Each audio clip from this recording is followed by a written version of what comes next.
नमस्कार सर्वांना. आज मला सर्व पालकांना एकच गोष्टी आवर्जून सांगायची आहे, ती म्हणजे आपलं वागणं बोलणं जे आपण नॉर्मल घरामध्ये वागतो बोलतो ते थोडंसं लक्ष द्या. कारण आपल्या घरी जर लहान मुलं असतील तर ते शिकतात. आपण जे वागतो बोलतो अगदी तेच संस्कार त्यांच्यावरती पडत असतात. म्हणून आपल्या वागण्या बोलण्यावरती थोडंसं लक्ष द्या. आपलं कुठं चुकत आहात का हे बघा आणि सुदृढ वागा, म्हणजे लेकरं आपल्या वाईट मार्गाला जाणार नाहीत.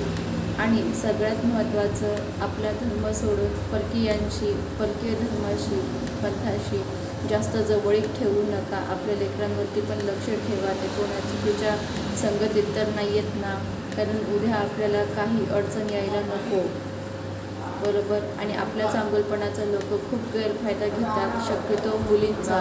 म्हणून आपल्या लेकरांवरती लक्ष ठेवा आणि परकीयांपासून सावध राहा.